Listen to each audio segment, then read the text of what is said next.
ខបង្គោលខៀវមកពីប្រទេសឡាវ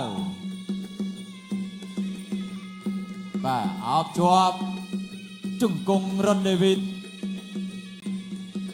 គ្រាបាញ់ហកញូចមួយពីរុនដេវីតមួយជើងរបស់រុនដេវីត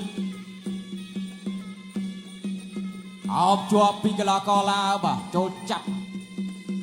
បាទជង្គង់ទៅមកបាទចាប់លេងជង្គង់សិនបាទសាកកម្លាំងគ្នាលេងសិនមើលបាទលោកញ៉ាកដាលបាទទួយស្មានថាបុកណាបាយតែ3ទឹកតែប៉ុណ្ណោះអត់លេងមួយទេបាទសៃវៀនមកហ្វាយចាញ់នឹងចាញ់ឈ្នះនឹងឈ្នះនេះបាទកន្លែងនេះបានល្អជង្គង់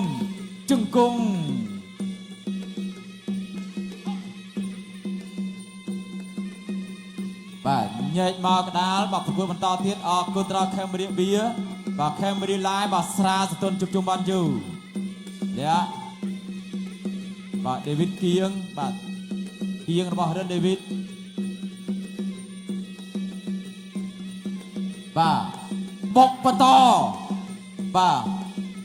3ទឹកតែប៉ុណ្ណោះមកចាំបាច់ស្ទាបស្ទងទៅបីយកជង្គង់របស់រិនដេវីត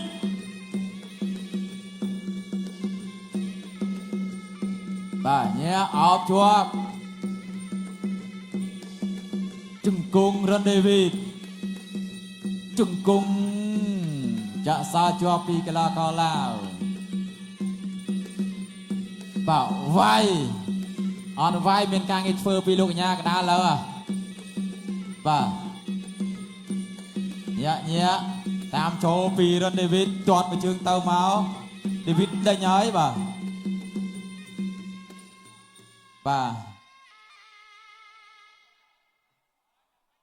ប្រាប់ជាលើកទី2ហើយសម្រាប់កីឡាករឡាវត្រូវតែវាយ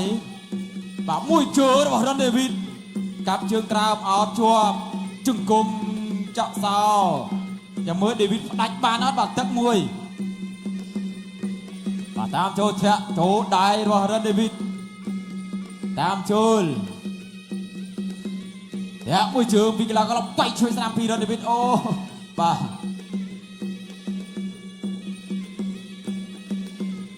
តាមចូលពីរិនដេវីតបន្តទៀតទាត់ជើងពីកីឡាករឡាវកែងរបស់រិនដេវីតអោបជាប់លោកញ៉ាកដាលទុយស្វាដាចាប់ញែកប្របាច់ទីទៅកដាលសាលាប្រគល់បន្តទៀតអរគុណដល់ខេមរីបៀបាទទាត់ជើងរបស់រិនដេវីតអោបជាប់ជង្គង់បៃណាបាទទឹក2បាទពួកយើងប្រកួតតែ3ទឹកទេបាទជង្គង់ទៅមកជង្គង់រិនដេវីតជង្គង់រិនវីអូម៉ាំងប៉ើង